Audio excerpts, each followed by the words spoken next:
rindu, tapi memang aku lagi fokus. Jadi aku bukan rindu LDRan atau kayak lama, maksudnya jauh di mana suami aku tetap di rumah. Aku masih bisa pantau dia, kita masih video callan terus untuk update kesehatannya, untuk suamiku juga update soal anakku segala macam.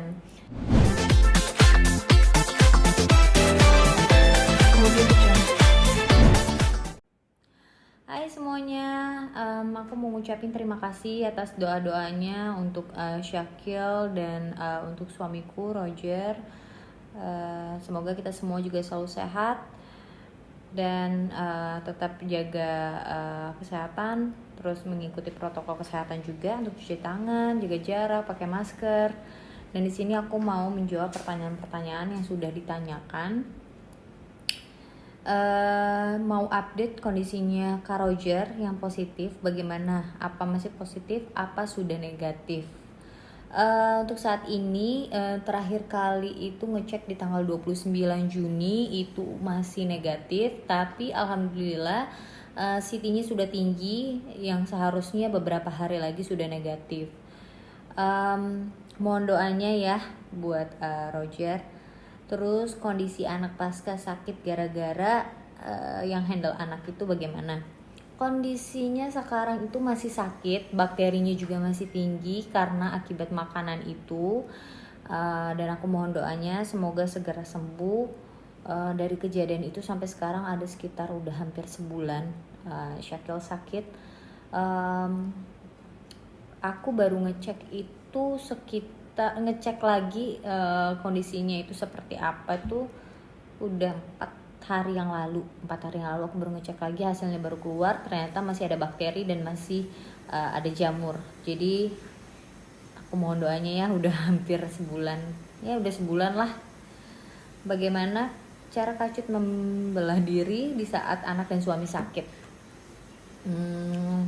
Ya aku bersyukur banget, alhamdulillah banget masih diberi kesehatan, masih sehat, masih bisa ngelakuin semua kegiatan seperti ngejaga anak, terus fokus sama obat-obat yang lagi dikonsumsi anak dan suami, terus menyiapin makanan suami, terus udah gitu kontrol suami, hubungin dokter 2 hari sekali datang, semuanya lah kegiatan suami. Minum obat dan makannya itu aku atur, begitu juga dengan anakku. Ya aku hanya minta doanya semoga aku sehat terus. Memang udah hampir 1 bulan ini ya aku tidurnya tuh cuman 3 jam 2 jam, tapi didoain ya. Oke, kita lanjut lagi. Lalu apakah masih pakai jasa? Masih, karena gak semuanya yang berakhlak tidak baik. Pasti ada juga yang penyayang sama anak benar.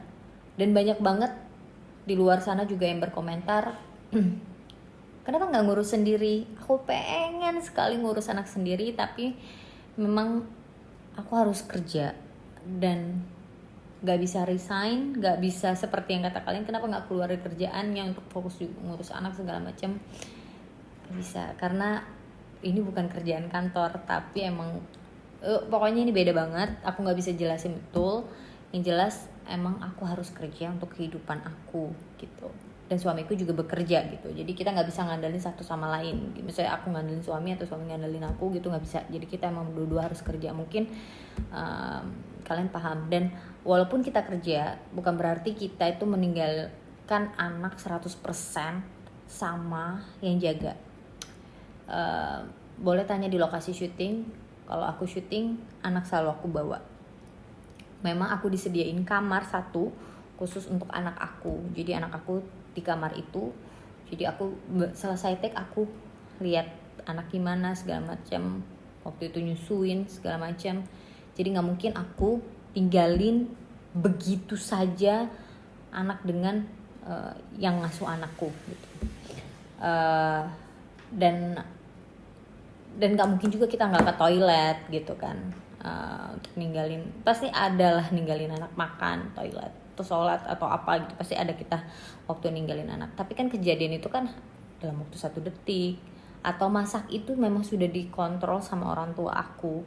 nggak mungkin aku yang turun untuk ngelihat masakan terus-terusan, karena aku juga kerja walaupun di rumah aja, aku juga masih kerja walaupun di rumah aja gitu. Memang banyak yang harus aku kerjain, jadi ya nggak semua orang jahat, jadi aku masih tetap pakai, tapi didampingi sama mamaku. Jadi mamaku yang bantuin, didampingi sama penjaganya gitu, karena memang aku ada beberapa film yang harus aku jalankan kerjaan aku ini bersama suamiku.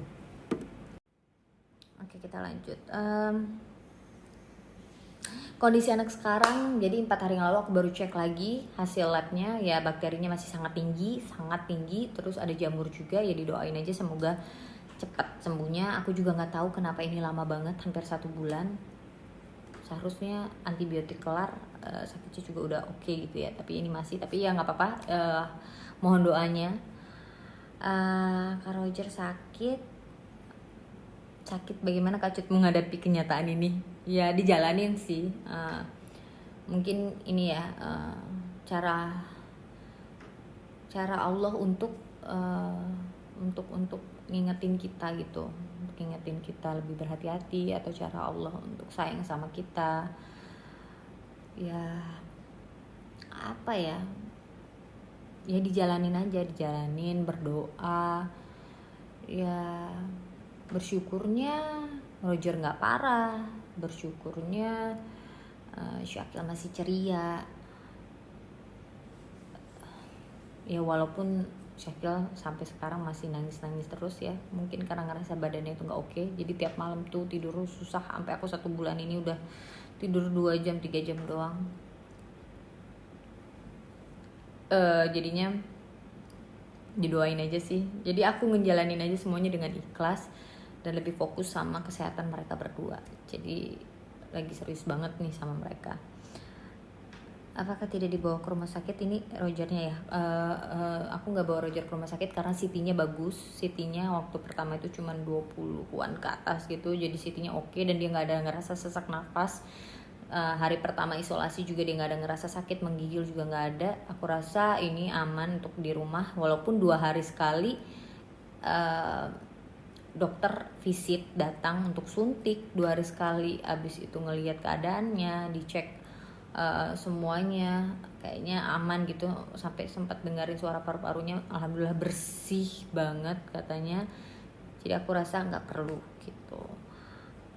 Dan kalau di rumah aku masih bisa kontrol makannya, karena Roger itu lagi nggak nafsu makan. Kalau nggak kita kontrol makannya takutnya jadi nggak makan, jadi tambah parah gitu. Jadi lebih baik di rumah, masih bisa video callan, lihat anak dari atas, dari jendela di bawah, masih bisa mendengar suara aku di bawah, suara anak di bawah. Jadi kayaknya itu lebih bikin imunnya jadi lebih bagus gitu, karena happy gitu ya gitu. Apakah Cu takut anaknya terkena? Aku udah cek PCR anakku, alhamdulillah anakku negatif. Aku udah cek 1 rumah juga negatif, ceknya nggak cuma sekali, lebih dari 1 kali. Aku nggak takut, karena apa? Karena kita 1 rumah aku kasih vitamin, yang kerja di rumah aku kasih vitamin, aku dan mama juga mengkonsumsi vitamin. Syakil juga lagi minum vitamin karena emang perutnya lagi nggak beres. Terus memang kita nggak ada ketemu sama suami aku. Suami aku di lantai atas, dia sendiri, dan aku di bawah, dan kita nggak ada ketemu. Jadi menurut aku aman, asal di bawah happy. Jadi kalau happy kayaknya nggak beban, imunnya jadi bagus gitu.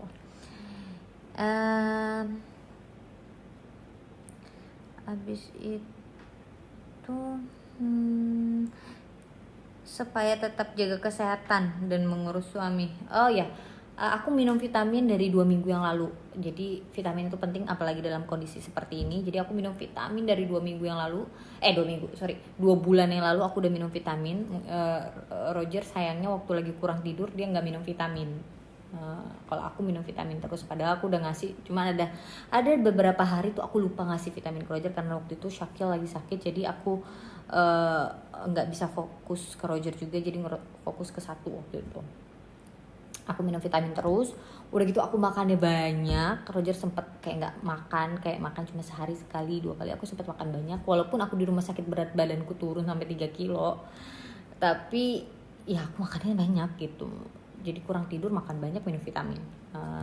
Jadi buat teman-teman, pokoknya yang paling penting nih, aku juga bawel banget soal bersih-bersih. Jadi aku tuh sering cuci tangan, sering mandi, abis itu sering ganti masker. Itu penting banget, ganti masker tuh walaupun kita lagi di luar, ganti masker sehari paling nggak 3 kali gitu. Aku di rumah juga ganti masker sehari 3 kali.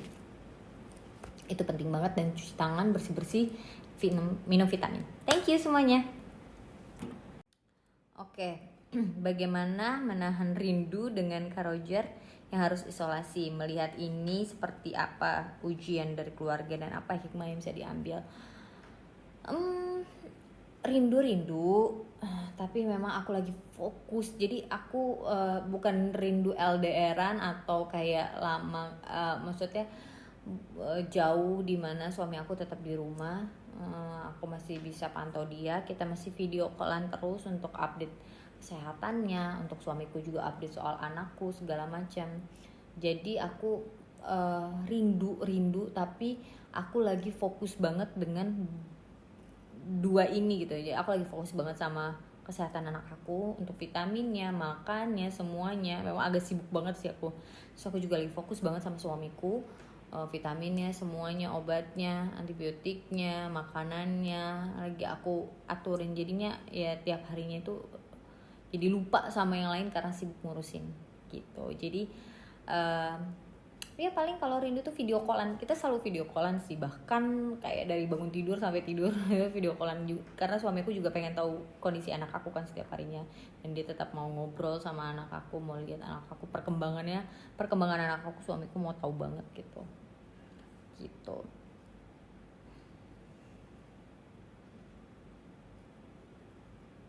Iya, info yang jagain anak aku itu sampai jatuh terbentur. Iya, jadi anak aku ditaruh di divan kecil, sofa kecil gitu yang gak ada pinggirannya dan gak ada sandarannya. Ditaruh di situ, dia tinggal. Yang anak aku tuh udah bisa ngerangkak, udah bisa duduk, udah bisa jalan-jalan gitu. Bukan jalan gitu ya, maksudnya ngerangkak gitu, cepet. Tinggalin situ, jatuh ke kursi yang goyang-goyang, yang di bawahnya itu besi, jadi kena besi. Terus udah gitu, udah kena besi. Ya ternyata makanannya yang dia buat itu, nasi bekas itu, dicobain sama suami aku, dan ternyata asin banget, asin parah banget. Jadi udah asin parah, pakai banget. Jadi kayak orang dewasa aja yang makan itu tuh gak masuk gitu, apalagi anak kecil gitu. Ya gitulah, pokoknya ini jadi pelajaran buat kita semua. Kenapa aku baru bongkar 3 minggu ini, 3 minggu hampir 1 bulan ini dari kejadian kemarin tuh. Banyak banget yang nanya DM ke Syakil sakit apa. Kita nggak bongkar karena emang aku lagi fokus banget ke anak aku. Terus aku pikir ya udahlah gitu, dan aku nggak seriusin ini masalahnya ke jalur hukum atau apapun. Banyak banget yang nanya kenapa nggak di jalur hukum atau apa segala macam. Aku pikir ya sudahlah, nggak perlu gitu. Terus aku akhirnya aku up juga, aku posting di YouTube aku, karena ini jadi pelajaran banget buat kita semua. Aku juga punya rasa trauma gitu. Jadi kayak setiap harinya tuh kalau Syakil nangis tuh aku kayak jantung aku ditusuk gitu. Terus kayak jadi sesak napas gitu. Jadi traumanya lumayan lama juga sih aku ini. Aku juga nggak mau hal ini terjadi sama aku. Aku pengen cepet-cepet sembuh juga ya. Maksudnya cepet-cepet nggak kayak gitu, karena itu mengganggu banget, bikin jadi sakit kepala segala macam. Terus info pengasuhnya, ya untuk memberi makanan anak sehingga jadi sakit demam, dan iya tadi udah dijelasin. Merasa kecewa, ya kecewa banget, tapi ya sudahlah. Bukannya aku tidak wawancara dulu, aku wawancara juga, katanya sudah berpengalaman, ternyata tidak sama sekali. Ya sudahlah, ini jadi pelajaran buat kita semua aja. Apakah ini pertama kalinya anak dikasih makan bekas? Enggak, ternyata selama ini seperti itu. Sudah pernah dipergokin sama mama aku di Medan, dikasih tahu, tapi mama aku nggak nyampein ke aku supaya aku nggak marah atau supaya aku nggak kepikiran. Ternyata dikira berubah, ternyata enggak. Apakah ada niatan untuk jika melapor pengasuh yang lalai dan membaik?